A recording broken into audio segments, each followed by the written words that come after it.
RKB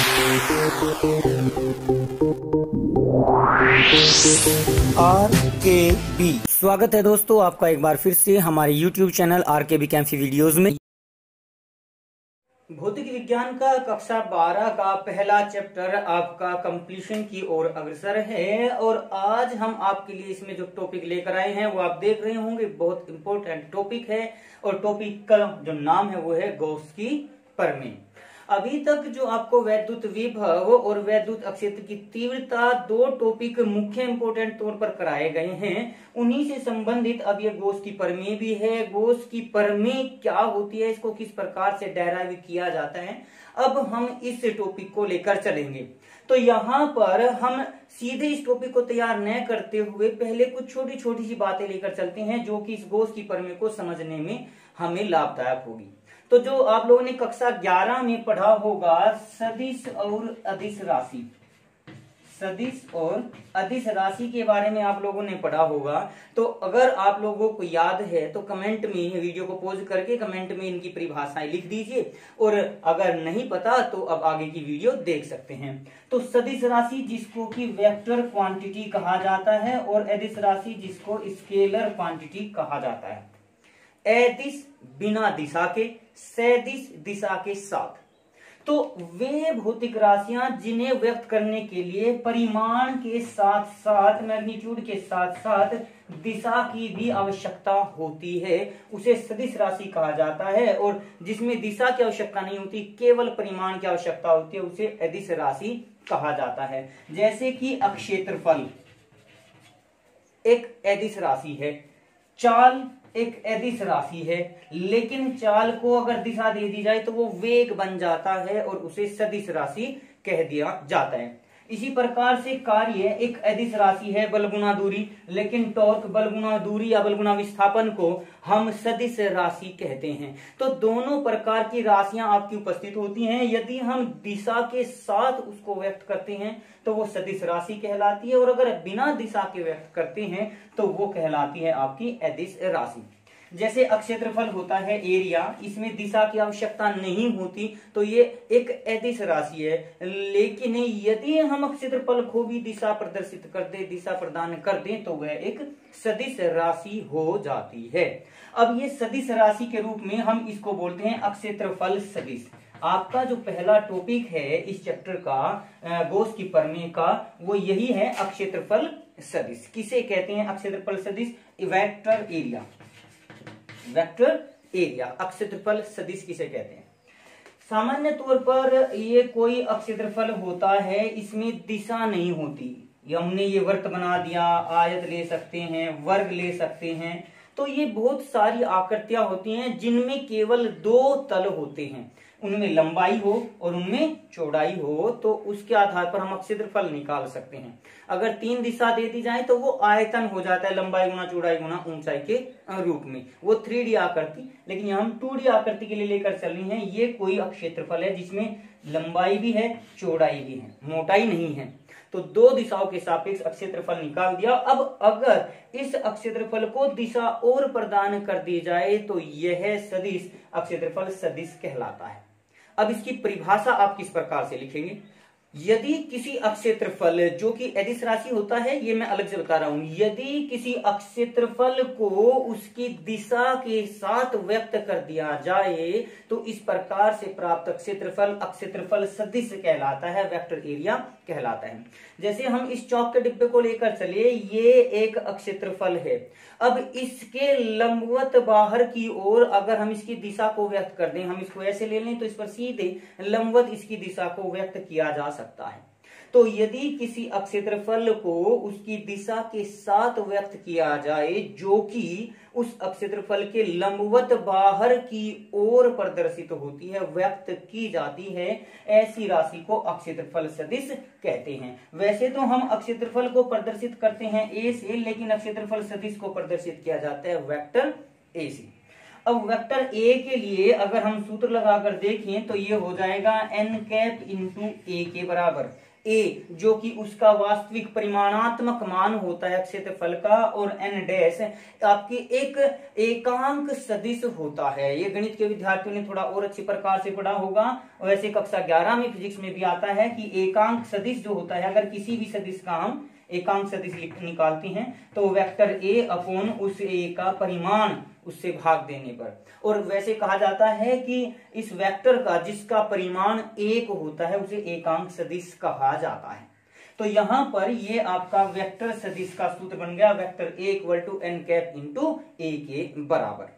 आप इसके चित्र को कुछ इस प्रकार से प्रदर्शित कर सकते हैं, जैसे कि ये तो हुआ एक क्षेत्रफल और इसके किसी भी बिंदु, फिलहाल हम केंद्र पर ले रहे हैं, इस पर बाहर की ओर ऐसे तो चित्र नहीं बनेगा, लेकिन आप इसको ऐसे प्रदर्शित कर सकते हैं। ये हो जाएगा एन कैप इंटू ए के बराबर, जो कि वेक्टर ए के बराबर होता है, vector A equal to N cap into A. ये चित्र भी आप यहाँ पर बना सकते हैं।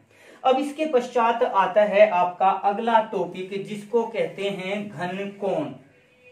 घन कोण, कोण के बारे में आप लोगों ने पढ़ा होगा। घन होता है सॉलिड एंगल, तो कोण के बारे में आप लोगों ने पहले पढ़ा है। कोण दो रेखाओं के बीच का झुकाव कोण कहलाता है। इस प्रकार से दो रेखाएं हमने ले ली, इनके बीच में कोई भी कोण बनता है तो इसे कोण कहा जाता है, दो रेखाओं का झुकाव कोण। लेकिन कोण भी आपकी एक 2D आकृति होती है, यानी इसमें भी केवल दो दिशाएं होती हैं। एक दिशा तो ये हुई और दूसरी दिशा कहीं पर भी उपस्थित हो सकती है, जो कि किसी कोण पर झुकी हुई होती है, वो दूसरी दिशा होती है। लेकिन यहां पर घन, अब घन की अगर बात करें तो इस प्रकार की आकृति को घन या घनाभ कहा जाता है, जो कि एक त्रिविमीय आकृति होती है। इसमें लंबाई चौड़ाई ऊंचाई 3 होती है। तो एक ऐसा कोण जो त्रिविमीय हो, त्रिविमीय कोण को घन कोण कहा जाता है।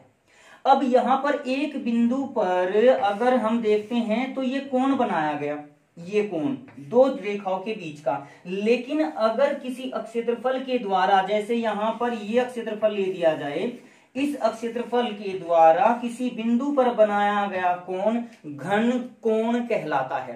सामान्य तौर पर 2D कोण को हम थीटा से और घन कोण को ओमेगा से प्रदर्शित कर देते हैं। ये अक्षर होता है ओमेगा, ओमेगा इस प्रकार से लिखते हैं ओमेगा। ये W ऐसे नहीं बनेगा, बल्कि इस प्रकार से छोटा W बनाकर उसकी एक चौथी मोड़ दीजिए, आपका ये ओमेगा बन जाता है। ये भी एक ग्रीक वर्ड होता है, जिस प्रकार से ओम, ये भी ओमेगा होता है, ये भी ओमेगा होता है, लेकिन यहाँ इसको ओम पढ़ देते हैं और ये आपका ओमेगा कहलाता है। तो घन कोण सीधे से रूप में क्या कहा जाएगा। अब इसकी परिभाषा कैसे लिखेंगे घन कोण की। किसी एक क्षेत्रफल द्वारा, पृष्ठ क्षेत्रफल द्वारा किसी एक निश्चित बिंदु पर बनाया गया कोण त्रिविमीय कोण घन कोण कहलाता है। जैसे कि आप लोगों ने जोकर की टोपी देखी होगी, मंदिर का सिरा देखा होगा, मंदिर की चोटी जो होती है। अब उसको हम कुछ इस प्रकार से, जैसे चने बेचने वाला होता है, वो भी आपका किसी इस प्रकार से कोण को प्रदर्शित कर सकता है। ये जो आकृति बनाई जाती है इस प्रकार से, देखिए अगर हम इसको ऐसे तो मोड़ देंगे इस प्रकार से तो 2D आकृति होगी। इस और इस रेखा के बीच का बना हुआ कोण कहलाता है, झुकाव कोण कहलाता है। लेकिन अगर यहाँ पर हम इसे कुछ इस प्रकार से ले लें, ये आकृति, ये पूरा का पूरा क्षेत्रफल, इस बिंदु पर जो कोण बना रहा है, गोल कोण बना रहा है एक प्रकार से आपके अनुसार, ये इस प्रकार, ये पूरा का पूरा क्षेत्रफल, यहाँ जो कोण बना रहा है, इसी पूरे कोण को घन कोण कहा जाता है। तो परिभाषा आप इसी प्रकार से लिख सकते हैं कि किसी पृष्ठ के द्वारा, जैसे मान के चलिए ये आपका एक पृष्ठ हो गया कंप्लीट, तो इस पृष्ठ के चारों कोने एक सीधी बिंदु पर, किसी बिंदु पर जब इकट्ठे मिलते हैं तो जो कोण बनाते हैं उस कोण को घन कोण कहा जाता है। और सामान्य तौर पर आपने त्रिकोणमिति में पढ़ा होगा, कोण बराबर होता है चाप बटे त्रिज्या, चाप बटे त्रिज्या। यहां इस प्रकार से हम लेकर चलते हैं कोण की परिभाषा, कोण के सूत्र को। लेकिन अगर हमें इस घन कोण का सूत्र बनाना पड़ जाए, अब चाप, चाप सामान्यतः 2D संरचना यानी वृत्त में होता है। जैसे ये केंद्र हुआ वृत्त का केंद्र, तो यहाँ इस चाप के द्वारा इस त्रिज्या के साथ जो कोण बनता है, कोण बराबर चाप बटे त्रिज्या। ये 2D आकृति है जिसको हमने वृत्त कहा। लेकिन इसी रूप में अगर हम गेंद को ले दे, 3D आकृति ले दे, तो उसको कह दिया जाता है गोला। उसको क्या कहा जाता है, गोला। तो यहाँ पूरे के पूरे गोले के अंदर, एक गेंद के अंदर अगर हम एक छोटा सा क्षेत्रफल ले लें कोई भी, तो उस छोटे से क्षेत्रफल द्वारा गोले के केंद्र पर जो कोण अंतरित किया जाता है, जो कोण बनाया जाता है, उसको घनकोण कहा जाता है। और यहाँ पर अगर हम इसका सूत्र प्रदर्शित करें तो इसको ओमेगा से प्रदर्शित करते हैं, तो घन कोण बराबर हो जाता है पृष्ठ का अक्षेत्रफल जिसके द्वारा कोण बनाया जाता है, पृष्ठ का अक्षेत्रफल अपॉन गोले की त्रिज्या का वर्ग। तो इस प्रकार से हम इसको लेकर चल सकते हैं। सपोज कीजिए यह क्षेत्रफल DA है और त्रिज्या है इसकी R, बिंदु O से, ये बिंदु P था आपका, और इस पर बाहर की ओर हमने दिशा प्रदर्शित कर दिया, क्षेत्रफल को सदिश बना दिया। तो यहाँ पर जो घन कोण हो जाएगा ओमेगा, वो हो जाएगा equal to DA upon R square. D एक बहुत छोटे सूक्ष्म क्षेत्रफल के लिए, डिफरेंस के लिए, परिवर्तन के लिए यूज किया गया है, क्योंकि पूरे गोले का क्षेत्रफल भी लिया जा सकता है। पूरा गोला भी केंद्र पर कोई ना कोई कोण अंतरित करेगा। जैसे ये पूरा गोला अगर यहाँ पर लें, इसकी परिधि 2 पाई r होती है और अपॉन त्रिज्या से भाग दे दें तो 2 पाई यानी 360 अंश का कोण यहाँ पर ये पूरा केंद्र पर उपस्थित होता है। इसी प्रकार से गोला भी केंद्र पर कुछ कोण बनाएगा, वो अभी सिद्ध करते हैं, देखते हैं। अच्छा, अब इसके बाद अगर हम मात्रक की बात करें तो जो ये कोण होता है, सिंपल कोण, इसका मात्रक होता है या तो आपका डिग्री कि 50 डिग्री, 120 डिग्री का कोण, या फिर इसको रेडियन में परिवर्तित किया जा सकता है, प्रदर्शित किया जा सकता है। और पाई रेडियन इक्वल टू होता है 180 अंश, ये होता है। इसी प्रकार से जो घन कोण होता है उसका मात्रक होता है स्टेरेडियन।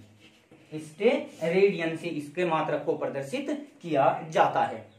जैसे अभी बताया है कि वृत्त केंद्र पर 360 डिग्री का कोण उत्पन्न करता है, तो इसी प्रकार से अगर हम संपूर्ण गोले के लिए लेकर चलें तो संपूर्ण गोले के लिए अगर हम लेकर चलेंगे पूरे गोले का क्षेत्रफल, जो डी है उसकी जगह रखेंगे गोले का क्षेत्रफल, और गोले का क्षेत्रफल होता है 4 पाई r स्क्वायर अपॉन कितना हो जाएगा, r स्क्वायर, यानी यहाँ पर इसलिए ओमेगा इक्वल टू हो जाएगा 4 पाई। यानी संपूर्ण गोले के द्वारा गोले के केंद्र पर जो बनाया गया कोण है उसका नाम होता है 4 पाई है या 4 पाई। चलिए, जो भी आपकी समझ में आए आप उस प्रकार से इसको ले सकते हैं। ओमेगा इक्वल टू 4 पाई ये वैल्यू होती है गोले के द्वारा उसके केंद्र पर बनाए गए संपूर्ण कोण की, घन कोण की। तो यहाँ पर कोण और घन कोण में आप लोगों को अंतर समझ में आ गया होगा। और इसी प्रकार से किसी भी क्षेत्रफल राशि को या अदिश राशि को सदिश राशि में परिवर्तित किस प्रकार से किया जाता है, यदि उसको दिशा दे दी जाए और सामान्यतः वो दिशा उसके लंबवत होती है। यहाँ इसकी आवश्यकता अभी धीरे धीरे पड़ेगी आगे भी, तो इसलिए मैं आपको दोबारा से इसको रिवाइज करा रहा हूँ। अब यदि आपसे पूछा जाए कि स्टेरेडियन की परिभाषा क्या होगी, स्टेरेडियन को आप किस प्रकार से परिभाषित कर सकते हैं, तो सामान्य तौर पर वैसे हमने आपको पिछली वीडियोस में भी जैसे वोल्ट की परिभाषा बताई थी, तो यहाँ भी इसको इसी प्रकार से व्यक्त किया जा सकता है।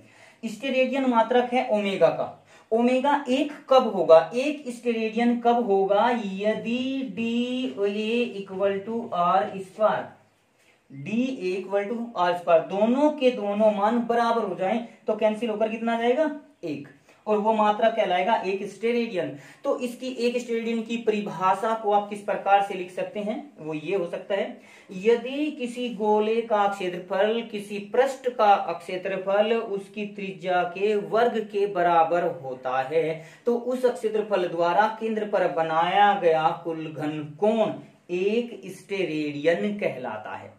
दोबारा से, यदि पृष्ठ क्षेत्रफल का मान उसकी त्रिज्या के वर्ग के बराबर हो तो बनाया गया घन कोण एक स्टेरेडियन होता है। अब यदि हम इस लंबवत कोण की बात करें, लंबवत रेखा की बात करें, तो इस लंबवत रेखा को अभिलंब कहा जाता है। यदि ये सीधी रेखा के रूप में है तो हम सीधे रूप में ये मान लगा सकते हैं, लेकिन यदि हमारा ये जो अभिलंब है या पृष्ठ के ऊपर खींची गई जो रेखा है वो सीधे अभिलंब के साथ न होकर कुछ तिरछी हो जाती है, यानी ये इस कोण पर आधारित होती है। यदि अभिलंब के और पृष्ठ क्षेत्रफल का जो वेक्टर क्षेत्रफल है उसके बीच का कोण थीटा है, तब ओमेगा का मान कितना होगा। देखिए, हमने जो ये वैल्यू रखी थी ये डी ए के बराबर रखी थी, ये रहा डी ए।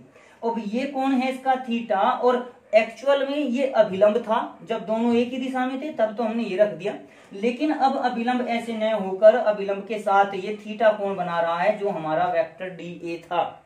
अब डी ए का मान, ये तो कर्ण हो गया, ये आधार हो गया, इन दोनों के रेस्पेक्ट में हम अगर लेकर चलें तो वो कर्ण और आधार कोस थीटा के बराबर होता है। तो चूंकि कोस थीटा इक्वल टू होता है आधार बटे कर्ण, आधार है हमारा डी ए और कर्ण हमें ज्ञात करना है, तो डी ए आपका हो जाएगा के इंटू कोस थीटा के रेस्पेक्ट में, यानी जो एक्चुअल अभिलंब की दिशा में हमारा मान आया वो ये हो जाएगा के कोस थीटा। अब ये के हमारा क्या है, डी ए के रेस्पेक्ट में लेकर चलेंगे तो यहाँ डी ए की जगह रख देंगे डी ए कॉस थीटा और अपॉन कितना हो जाएगा आर स्क्वायर। तो यहां पर आप ये लाइन लिखेंगे कि यदि पृष्ठ अक्षेत्रफल या वेक्टर अक्षेत्रफल की अभिलंब के साथ दिशा थीटा हो तो ओमेगा बराबर D A cos theta upon R square हो जाएगा। अब दोनों के दोनों जब एक ही दिशा में होंगे, समान दिशा में, तो थीटा इक्वल टू 0 और कोस 0 का मान हो जाएगा आपका 1, इसलिए डी अपॉन आर स्क्वायर। लेकिन यदि दोनों के दोनों एक दूसरे के लंबवत हो जाएं तो थीटा इक्वल टू हो जाएगा 90 डिग्री, कोस 90 का मान 0, तो उस अवस्था में कोई भी घनकोण आपका नहीं बनेगा, यानी ओमेगा का मान हो जाएगा आपका 0। तो आज की वीडियो में हमने आपके सामने दो टॉपिक प्रस्तुत किए, एक तो पृष्ठ अक्षेत्रफल और एक घन कोण। उम्मीद कर रहे हैं कि ये आपको अच्छी प्रकार से समझ में आ गए होंगे। तो गॉस की प्रमेय समझने के लिए इन छोटे छोटे पॉइंट्स का समझना बहुत आवश्यक था। अभी भी एक दो पॉइंट और बचे हुए हैं जो कि हम आपके सामने अगली वीडियो में प्रस्तुत करेंगे और फिर उसी के साथ साथ आपके सामने गॉस की प्रमेय को भी प्रस्तुत किया जाएगा। तो हमारे साथ बने रहने के लिए हमारे चैनल को सब्सक्राइब जरूर कर लें और आज की वीडियो के लिए फिर से आपका धन्यवाद। आज की वीडियो में बस इतना ही। अगली वीडियो प्राप्त करने के लिए हमारे चैनल को सब्सक्राइब करें, वीडियो को लाइक करें और अगर वीडियो अच्छी लगे तो कमेंट्स करें और दोस्तों को भी शेयर करें।